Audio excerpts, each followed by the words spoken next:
काला कौवा जंगल में एक पेड़ पर बैठा हुआ धूप का आनंद ले रहा था कि तभी उसकी नजर एक शेर पर पड़ी।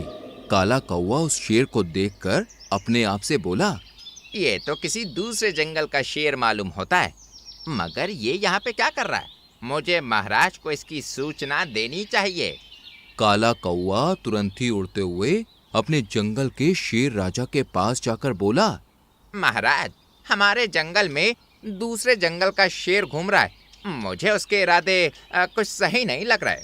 ये सुनकर शेर राजा क्रोधित होकर बोला, दूसरे जंगल के शेर की इतनी हिम्मत कि वो मेरे जंगल में घूम रहा है, मैं उसे छोड़ूंगा नहीं। बताओ कहां पर है वो? काला कौवा शेर राजा को उस स्थान पर ले गया जहां पर उसने दूसरे जंगल का शेर देखा था, मगर वहां पर कोई नहीं था। शेर राजा कौवे की ओर देखकर बोला, तुम तो कह रहे थे कि यहाँ पर दूसरे जंगल का शेर है, मगर यहाँ तो मुझे कोई भी दिखाई नहीं दे रहा है। महाराज, मैंने अपनी आंखों से देखा था। काले कौवे की बात सुनकर शेर राजा ने उस जगह का एक एक कोना छान मारा, मगर उसे कोई दिखाई नहीं दिया। तभी वहां पर एक सुंदर दिखने वाला तोता उड़ते हुए आकर शेर राजा से बोला, महाराज की जय हो। कौन हो तुम? मेरा नाम पोपट है महाराज। मैं इस जंगल से गुजर रहा था कि तभी मैंने देखा कि यहाँ पर एक बड़ा ही भयानक दिखने वाला भेड़िया टहल रहा है। मुझे लगा कि इसकी सूचना सबसे पहले आपको देनी चाहिए, क्योंकि आप जंगल के महाराज हैं। कहाँ है वो भेड़िया? आइए मेरे साथ। तोता शेर राजा को घनी झाड़ियों में ले गया जहाँ पर एक काला भेड़िया छुपा हुआ था। शेर राजा भेड़िए की ओर देखकर बोला, कौन है रे तू और यहाँ पर क्या कर रहा है तू? मगर भेड़िया शेर राजा को देखकर दुम दबा के भाग गया। शेर राजा तोते की ओर देखकर बोले, तुमने तो बिल्कुल सही सही बताया, और मेरा एक सलाहकार काला कौवा है जिसने मुझे बेवजह परेशान किया। मैं आपकी बात का मतलब नहीं समझा महाराज। मेरा सलाहकार एक मूर्ख काला कौवा बोल रहा था कि उसने यहाँ पर दूसरे जंगल का शेर देखा है, मगर यहाँ पर तो मुझे कोई भी शेर दिखाई नहीं दिया।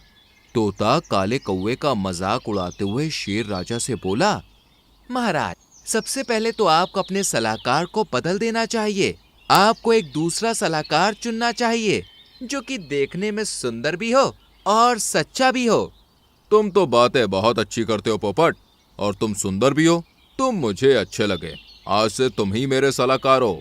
इतना बोलकर शेर राजा काले कौवे की ओर देखकर बोला, और सुनो काले कौवे, आइंदा मेरी गुफा के आसपास भटकने की कोशिश भी की तो तुम्हें जंगल से धक्के देकर बाहर निकाल दूंगा, समझे? इतना बोलकर शेर तोते से बोला, आज से तुम मेरे सलाहकार हो, इसलिए तुम्हें इस जंगल में खास सम्मान दिया जाएगा। शेर राजा तोते के साथ वहां से चला गया और काला कौवा बेचारा मुंह लटकाकर अपने घर पर चला गया और अपने घर के बाहर उदास बैठ गया। मीनू मौसी और रानू चिड़िया वहां से गुजर रही थी। काले कौवे को उदास देखकर वो दोनों काले कौवे के पास आ गईं। मीनू मौसी काले कौवे से बोली, क्या हुआ कौवे भाई, तुम उदास क्यों बैठे हुए हो? मीनू मौसी सही कह रही है कौवे भाई, तुम तो हमेशा हंसते गाते रहते थे और गुनगुनाते रहते थे और जंगल में हर जगह महाराज की तारीफ के गुणगान करते रहते थे। तुम्हें इस तरह से पहले उदास कभी नहीं देखा। काला कौवा मीनू मौसी और रानू चिड़िया को सारी घटना बताते हुए बोला, मेरी बात का विश्वास करो, मैंने अपनी आंखों से उस जगह पर किसी दूसरे शेर को देखा था, मगर महाराज ने मेरी बात पर विश्वास नहीं किया, बल्कि उस तोते की बात में आकर मुझे अपमानित भी किया और मुझे सलाहकार के पद से भी हटा दिया। मैंने महाराज की अब तक कितनी सेवा की, क्या मुझे महाराज की सेवा का ये फल मिलना चाहिए था? काले कौवे की बात सुनकर मीनू मौसी मुस्कुराती हुई बोली, कौवे भाई, अपना दिल छोटा मत करो। तुमने वो कहावत तो सुनी होगी, कर्म कर फल की इच्छा मत कर। मैं और रानू चिड़िया महाराज से बात करेंगे और उन्हें समझाने का प्रयास करेंगे। मीनू मौसी और रानू चिड़िया शेर राजा के पास पहुंच गईं। मीनू मौसी और रानू चिड़िया को देखकर पोपट तोता शेर राजा से बोला, महाराज, मेरी समझ में नहीं आता कि आप जंगल के शेर हैं या किसी चिड़िया घर के। तोते की बात सुनकर शेर राजा बुरी तरह से चौंकते हुए बोला, क्या हुआ पोपट, मुझसे कोई गलती हो गई क्या? तोता मीनू मौसी और रानू चिड़िया की ओर देखकर शेर राजा से बोला, जब मैं दूसरे जंगल में रहता था महाराज, तो मैंने देखा कि वहां के शेरों से शक्तिशाली जानवर मिलने के लिए आया करते थे और उनके सामने अपना सर झुकाया करते थे। मगर मैंने अभी तक आपकी गुफा में आपकी बराबरी का कोई भी आता हुआ नहीं देखा। अब आप ही बताइए कि इन मामूली चिड़िया का आपकी गुफा में क्या काम है? ये सुनकर रानू चिड़िया क्रोधित होकर बोली, अपनी हद में रहो आवारा तोते, तुम तो इस जंगल के भी नहीं हो। हमारे जंगल के महाराज और जंगल के राजाओं की तरह घमंडी नहीं है। वो सभी पक्षियों और प्राणी को बराबर का समझते हैं। यही बात तो मैं महाराज को समझाने का प्रयास कर रहा हूँ। क्या वह जंगल के महाराज हैं, इसलिए जंगल के छोटे मोटे प्राणी महाराज के बराबर नहीं हो सकते। पोपट तोते की बात सुनकर शेर राजा गहरी सोच में डूबते हुए बोला, ये तो तुमने बिल्कुल सही कहा। ये तो मैंने कभी सोचा ही नहीं। खैर, हम इस बारे में बाद में बात करेंगे। पहले हम इन पिद्दी चिड़ियों की खबर लेते हैं कि ये यहाँ पर क्यों आई हैं। शेर राजा के मुंह से ये शब्द सुनकर रानू चिड़िया क्रोधित होकर शेर राजा से बोली, महाराज, आपको दूसरे जंगल के पक्षियों की बातों में आकर अपने जंगल के पक्षियों का अपमान नहीं करना चाहिए। पूरे समय में अपने ही काम आते हैं। इस जैसे आवारा पोपट तोते तो मुंह छुपाकर भाग जाते हैं। रानू चिड़िया की बात सुनकर शेर राजा पूरी तरह से क्रोधित होते हुए बोला, यहाँ से निकल जाओ रानू चिड़िया, और साथ में इस मौसी को भी ले जाओ, नहीं तो लोग ये कहेंगे कि एक जंगल के राजा शेर ने मामूली चिड़िया को मार डाला। मेरी प्रजाति का नाम खराब हो जाएगा। निकल जाओ यहाँ से। रानू चिड़िया और मीनू मौसी मुंह लटकाकर वहां से निकल गई। शेर राजा तोते से बोला, मेरे दोस्त पोपट, अब तो मेरा व्यवहार तुम्हें शेरों जैसा लगा? हाँ, अब मुझे लगा कि मैं एक असली शेर का सलाहकार हूँ। रानू चिड़िया गुस्से से एक पेड़ पर जाकर बैठ गई। मीनू मौसी रानू चिड़िया से बोली, अपना दिल छोटा मत करो रानू। महाराज अपने आप को समझते क्या हैं? उन्हें कोई अधिकार नहीं सामने वाले को अपमानित करने का। समय का इंतजार करो रानू, महाराज को सब समझ आ जाएगा। कुछ दिन ऐसे ही बीत गए। पोपट तोते ने शेर राजा के दिल में अच्छी खासी जगह बना ली थी। वो दिन भर शेर राजा के गुणगान करता रहता है और शेर राजा अपनी ही तारीफ सुनकर खुश होता रहता है। एक दिन की बात है, शेर राजा अपने सलाहकार पोपट तोते के साथ जंगल में टहल रहा था कि तभी अचानक झाड़ियों से एक खूंखार शेर निकलकर शेर राजा के सामने आकर खड़ा होकर बोला, ना जाने मैं कब से इस मौके की तलाश में था मूर्ख शेर। आज मौका मिल गया। अब मैं तुझे मारकर इस सारे जंगल पर कब्जा कर लूंगा और जंगल के सारे प्राणियों को खा जाऊंगा। शेर राजा क्रोधित होकर खूंखार शेर से बोला, तुझे क्या लगता है कि तू मुझे ऐसे ही हरा देगा? अरे मुझे हराना इतना आसान काम नहीं है। शेर राजा की बात सुनकर खूंखार शेर हंसने लगा। तभी झाड़ियों से दो भेड़िए निकलकर खूंखार शेर के बगल में खड़े हो गए। खूंखार शेर शेर राजा से बोला, मैं यहाँ पर तुझसे अकेले मुकाबला करने नहीं आया हूँ, क्योंकि मैं तेरी तरह मूर्ख नहीं हूँ। अरे मेरे साथ साथ मेरे ये दो वफादार भेड़िए भी हैं जो तुझे चीर फाड़ कर रख देंगे।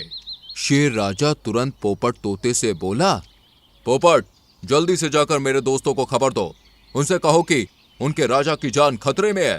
पोपट उस खूंखार शेर को बुरी तरह से देखकर डर गया।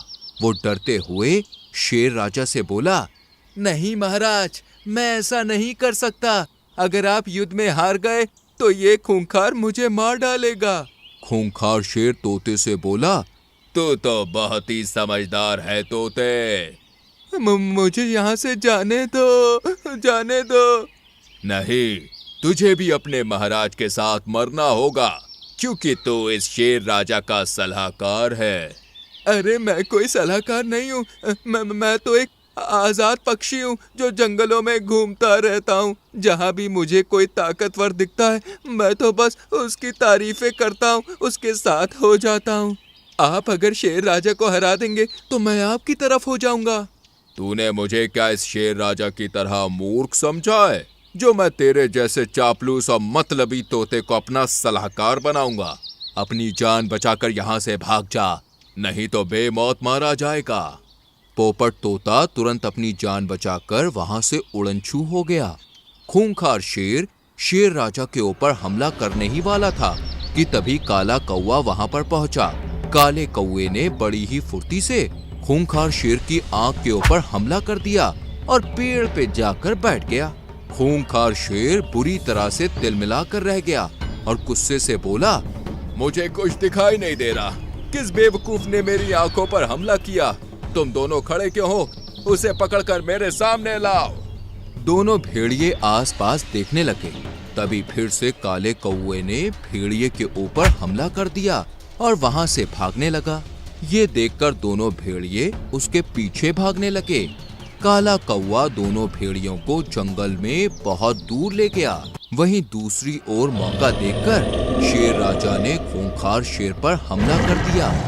खूंखार शेर को कुछ भी दिखाई नहीं दे रहा था। थोड़ी ही देर में शेर राजा ने खूंखार शेर को मार दिया। थक हार कर दोनों भेड़िए जैसे ही खूंखार शेर के पास आते हैं तो देखते हैं कि खूंखार शेर तो मरा पड़ा है।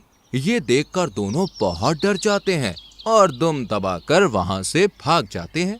तभी वहां पर काला कौवा शेर राजा की मदद करने के लिए मीनू मौसी, रानू चिड़िया और अपने दोस्तों को लेकर आ जाता है। मुझे क्षमा कर दो मेरे सलाहकार दोस्त, इसका मतलब तुम बिल्कुल सही कह रहे थे।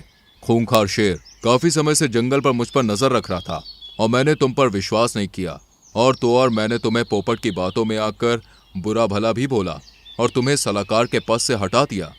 इतना बोलकर शेर राजा रानू चिड़िया और मीनू मौसी की ओर देखकर बोला, मुझे क्षमा कर दो रानू और मीनू, मैंने तुम्हें भी बहुत अपमानित किया है। महाराज, मैंने आपसे बोला था ना कि मुसीबत पड़ने पर अपने ही काम आते हैं। आप स्वयं देखिए कि आपका पोपट आपको अकेला छोड़कर भाग गया, मगर वही काला कौवा आपकी जान बचाने के लिए डटा रहा। मैं बहुत शर्मिंदा हूँ मेरे सलाहकार दोस्तों। मैं तुम्हारे पद पर तुम्हें दोबारा बैठाता हूँ और अपने जंगल में किसी भी विदेशी पक्षी या जानवर के आने की रोक लगाता हूँ। उस दिन के बाद से वो सब हंसी खुशी रहने लगे और इस तरह से काला कौवा जंगल का हीरो बन गया। तो दोस्तों, कैसी लगी आपको हमारी ये कहानी? अच्छी लगी तो लाइक और शेयर करके चैनल को सब्सक्राइब करें और बेल आइकॉन प्रेस करें। मिलते हैं अगली कहानी में, तब तक के लिए बाय बाय।